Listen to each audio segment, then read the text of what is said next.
Here's what Adam Peters said about Terry's value in trying to get the deal done. Yeah, I mean, first, I think, without a doubt, I think everybody in this building values Terry very much. And we knew that coming in, and we knew that even more after spending a year with him. In terms of where we're at, we've had conversations recently, and we'll look to have some more conversations. And we're going to do everything we can in order to get a deal done. I mean, to buy into that? I mean, it's very general. The only newsworthy thing is that they've had recent conversations. Yeah, everything else is, I mean, that could mean the last 24 hours. It could mean the last 72 hours. We have no idea. Yeah, but it's. I mean, that's something, but that means nothing. Like there's nothing else. Right. Well, I mean, the fact that he said we're trying to get something done. I mean, they are trying to work it out. Yeah, they didn't. He could have, if you wanted him to go the bad PR route, he could have said he's under contract. We expect him to be here. He did say that at some point. Yeah, it did say we expect all players to be here. But he did lead with we value him. Yeah. I mean, he understands the business. And that they had conversations. I felt like the ball was advanced a little bit there because at Eastern Motors, Terry said they hadn't spoken in a month. Well, you gotta articulate whether or not you're going to be there. I don't know. And who knows how much they've actually spoken since then. It didn't say much to me. Listen, I hope they resolve it today. Yeah. But I just have no idea. Let's talk about the timeline. This is Adam Peters commenting on when they need to get a deal done. Yeah, I think those were I wasn't so much directly involved, but I was a part of it, so I understood how it went, and a lot of contract. I think that's just kind of the nature of our business. You would like to get these things done quicker than longer, but it's not always going to happen that way. So I think for me, just seeing those things secondhand, really not firsthand, but understanding how that went, just understanding that, first of all, we're dealing with a really, in the case of Terry, a really good player and a really good person. So really understanding that and never losing sight of that, and making sure that, every conversation we have is very, straightforward, honest, and in good faith, and just keeping that mindset throughout, because there's going to be twists and turns, but just having that confidence and just understanding that our goal is to get a long-term deal done, and so just keeping focused on that, and whatever happens along the way, just understand that he's a great player, and we want to keep him here. A lot of Terry butt kissing and ego stroking happening in those pressers. But he did sound super enthusiastic. I don't know. When I saw the video, I thought, and obviously I expect you guys to take this with a grain of salt, but I thought Peters looked comfortable in his own skin. I thought Dan Quinn looked uncomfortable. He had the crossed arms, the clip that I saw. It just looked like, this is not great. I just didn't like the body language from Quinn. No, but not in a negative way towards anything, just other than it's an awkward situation. I don't think Coach Quinn likes it. Yeah, he wants to have one of his premier players in training camp. Yeah, I'm sure he's frustrated. Yeah, I'm sure the fact that Terry's not there. I'm sure the last thing they want to do is that presser. Right. I think with Peters, and what he was alluding to is he wasn't the lead guy in previous holdouts at previous organizations. Mm-hmm. He's comfortable in this. He looks comfortable to me. He's been through it. It's standard operating procedure for him. It's just part of the business. Time made a good point. I was listening to his most recent pod talking about Terry being an official holdout. And obviously, we all know the details, but he kind of articulated it in a little bit better, I thought. So we all know that Terry's going to turn 30 and that he's under contract for this year. But he actually took it that step further and just pointed out that what this contract extension will be for his 31st year. So it's not for his 30th year, it's for his 31st year. Yeah. For his 32nd year, maybe even 33rd year. So it's not like they're talking about paying him at 30. He's already going to get paid at 30. Yeah. They're talking about paying him at 31, 32. Yeah. And I think he's going to be very productive, but it just adds another year to it. And it just makes you a little bit more sympathetic to the bind that the organization is in. So adding another year to it, that's definitely a factor in terms of the contract. We've speculated for a long time. Maybe Terry wants 4 years. They only give him 2 years. Maybe Terry wants this money. They want to give him that money. Here's what Peter said about some of the factors involved. Yeah, that's always a probably the tricky part of any negotiation is figuring all that out. And, in terms of understanding the market, understanding our team, understanding, our financial situation and all that. But, I don't think I've been a part of a negotiation where it's been really linear and smooth and everything like that. But I think, understanding where they're at and understanding where we're at and trying to close that gap and come into something is really the kind of all the nuance of it and staying really above board and negotiating in good faith. All those things come together and that's how you come to a deal. So as long as it fits in the construct of what you want to do and how you want to build it and what the player would, Terry in this instance, is comfortable with. So that's what we're working towards, and we're having some good conversations, and we'll continue to. All right. You got to be positive that you say that's what we're working towards. Like you said, we're having some good conversations. Good conversations. I like that. That's the first thing. And the other thing is that, and as he's talked about yesterday, he's been through this before as an assistant GM, but he's been through the negotiation part of it. Yeah, I mean, been in the business a long time. Yeah, with a bunch of players. So he knows the business. He knows this takes time. Sounds positive to me. I'll tell you what I'm not positive about. My July 30th prediction date as to the end of the holdout. I'm feeling like that's okay. I think that might be okay. The week is okay. I'm starting to feel like it's going to be mid to late August. I mean, somehow I didn't think I predicted August 16th, though that's what's in the book. I'm kind of feeling good about that one at this point. Like August 8th through the 16th might be the sweet spot. I could see him signing after all the preseason games are over. Ooh. So with 2 weeks left for the season. That's him racking up a lot of fines if that's the case. Terry's resolute, but he's also not dumb. And if he's looking at, $60, $70 million, is he going to really want to hold out for another 3 or 4 or whatever, 80, whatever the number is? You got to, at some point, you got to do the math. All right, am I going to hold out here for another 3 weeks to maybe try to get another $3 million? It's going to cost me $50K a day. I'm missing practice. At some point, Terry's going to have to eat a little bit. Yeah. He might just have a minimum, though. He might feel like, hey, Amon-Ra signed last year. I should make at least what he makes. I have no doubt that he has a minimum. So he might just be waiting for that. I have no doubt. But sometimes you don't get the minimum that you want. But like Eric's saying, do you want to sacrifice, a few $100,000 to a couple million in fines? In the uncertainty not that you knowing might not even what get you're going to get. Yeah. So at some point you look at it and you go, all right, this is disappointing to me. But at the end of the day, when I take a step back and I talk to my parents and I talk to my wife and I talk to my pastor, all right, they're giving me $75 million guaranteed. It's not what I want, but it's up from the 60 they originally offered. It's not the 90 that I wanted. But you know what?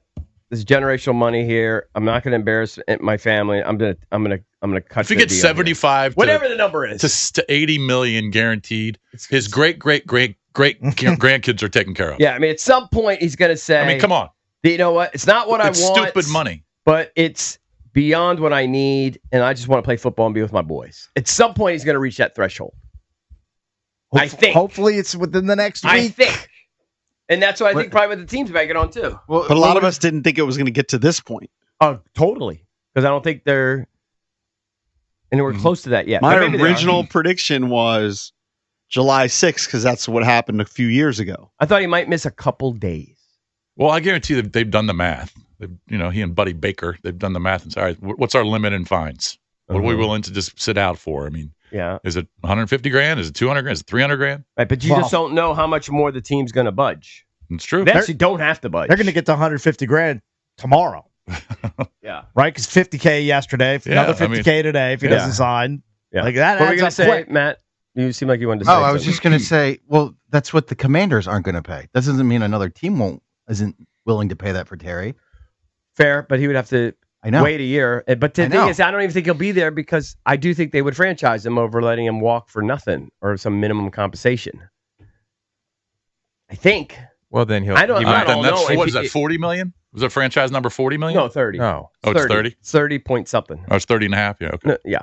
Looking at the practical guarantees of some of the guys who signed recently, and I mean like within the last year, 18 months, Ayuk got $76 million. Jalen Waddle got $76 million. Amon-Ra, $77 million. DJ Moore, $81 million. Mm-hmm. Like if I'm Terry, I feel like I have to be close to that neighborhood. It has to be in that realm. And I understand a lot of those guys are younger than him, and that's the factor. That's the difference. It's really working against him. That's the difference. Yeah, they're all younger. Yeah. But like he's looking for big guarantees. But I do think at some point he's going to say, all right, I just want to play football. I want to be with my guys. And this is a lot of money. I think. Maybe I'm wrong. Could have approached it differently. You know, we were talking about this during a break. ESPN seems to have wall-to-wall Cowboys coverage. Yesterday, a lot of news about Jerry Jones. Today, a lot of Micah Parsons stuff. Micah Parsons, final year of his deal. They've been negotiating that deal publicly, it seems like, for months, and yet he shows up to camp. Mm-hmm. Well, he shows up to camp because he's on a rookie deal, and he gets the $50,000 is going to hurt him more than it's going to hurt Terry. Right. Which Parsons is probably making $4 or $5 million a year. And I honestly can't remember his deal this year is like 20. I think it spikes till 17. That's because they picked up the fifth year. I can't. But what I'm saying is that it's a smaller contract versus what Terry was making. Right. Who's the last Cowboy stud that Jerry hasn't ultimately caved and paid? Like he pays them all. I mean, he paid Dak, he paid CeeDee Lamb, he paid Zeke when he was there. I mean, if there's one guy you're going to pay, it's Micah Parsons. 100%. He's amazing. Yeah, I mean, he's to going a lesser extent. He paid Michael Gallup when he was up for a deal. Yeah. All right, let's go real quick. Let's go to Mark and Largo. This will be some weird take. Mark, what's up? Hey, what's up, guys? What's up, Mark? Weird take, huh? I hear you, Eric. Look, here's the deal. This is on Adam Peters, and I'm going to tell you why I say this is on Adam Peters. Scary Terry when he got here last year, in January of last year, he knew Terry McLaurin wanted a contract deal. Okay. You didn't want to deal with it then. You could have signed him at a cheaper rate then. Could have got him you really could have did this a lot better than what you did last year if you would have got him last year. You think they were going to give him a new deal 2 years in advance? I doubt it. Gave him a new deal this time last year. You could have gave him a new deal. Then he didn't want to do it. Wait till the end of the season. You could have got it done right after the NFC title game when they got stomped in Philly. Could have got that done. Didn't want to do that. Now look at where we're at. So here's my thing to everybody here. What's the difference between what Adam Peters is doing and what Jerry Jones has done? See, he waited too long for Terry, and Terry is a core player. And look at where you are now. Meanwhile, he's gone out and made trades with Tunsil to get Tunsil. He's gone out and got Deebo Samuel. He's gone out and got Marshawn Lattimore. You could have had all this stuff done last year before all this. Now you look at what's going on, and now you got to pay what everybody else. And the same thing the media attacks Jerry Jones, and I don't like Jerry Jones. It's the same thing happening here. And he's a core player. And what makes it bad for Adam is, if you're doing this to him, no, I don't think he'll do this to Jaden. But who's to say he won't do this to Mikey Sandersfield?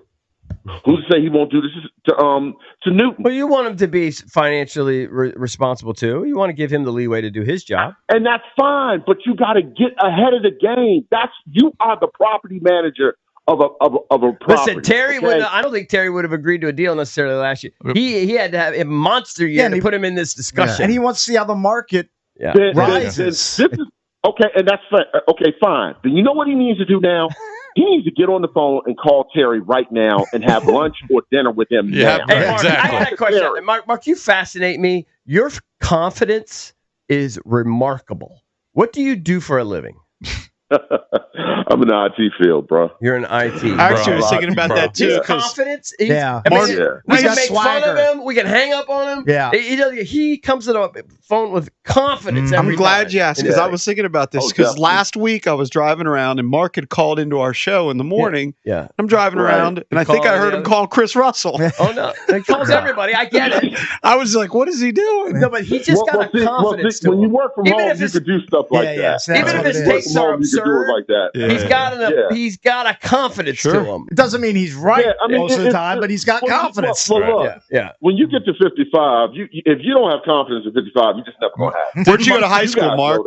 Yeah. Where'd you go to high school? Unfortunately, I went to Mackin, which at the same time, which is now classified with Carroll, which I know there's two people up there who are with the Massive Stags, and that's probably not a good thing too. So that's fine. Yeah, it's all good. It's got different. love for you. If I would have went to Carroll from the beginning, I probably would have played football up there.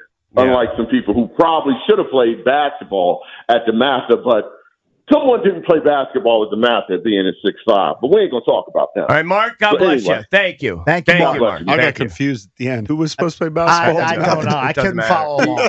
I'm always stunned by his confidence. Basically, he wanted Terry to come back to the table with 3 years left on his deal and have his deal reworked. Oh yeah. Like, I mean, when is a right time to extend Terry? I think when he was approached by it this offseason, this is the right time to do it. It wasn't a year and a half ago. Like, this is the proper window. But we don't know what the deal. Yeah, I was gonna say we don't know what the conversations were like 6 months ago. Yeah, I think also also he had to prove himself to an extent to Quinn and Peters that he was a number one receiver. Right. And show because the conversation before last season was Terry doesn't catch enough touchdowns.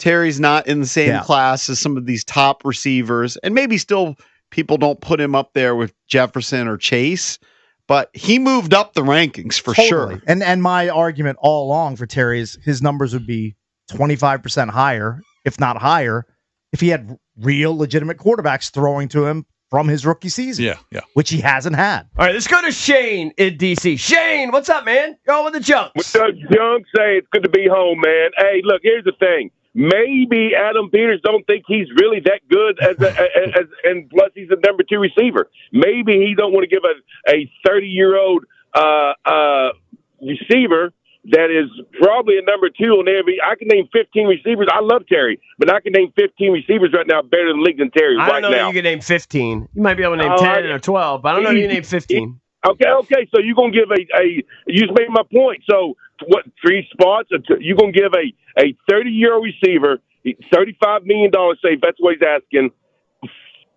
Once they decline at 30 years old, all receivers look in the league, they start declining at 30. So what's your suggestion? I'm curious. What is your suggestion? If you're Adam Peters, you don't want to give him $35 million. Shane, I don't think anybody agrees that he should get $35 million. No, I don't even think he's asking for $35 million. We have no idea. But no one. Here's what I would do. I mean, I don't know. I'm not. But what I would do is that if he's not in camp, I just went through this with Nico at University of Tennessee. So here's what you do. You got to go in there. Nobody's bigger than the team, right? So we need to you don't want to hurt this team going forward. We got to rebuild a defense. You got other players we got to sign. You just got to you're playing my opinion, a slot receiver, a toy, which Debo Samuel way more than a slot receiver. Hold on, Shane. He had 13 touchdowns last year. Do you not remember the deep balls that he caught? He's not a slot receiver. His numbers are. No, I'm talking about Debo Samuel.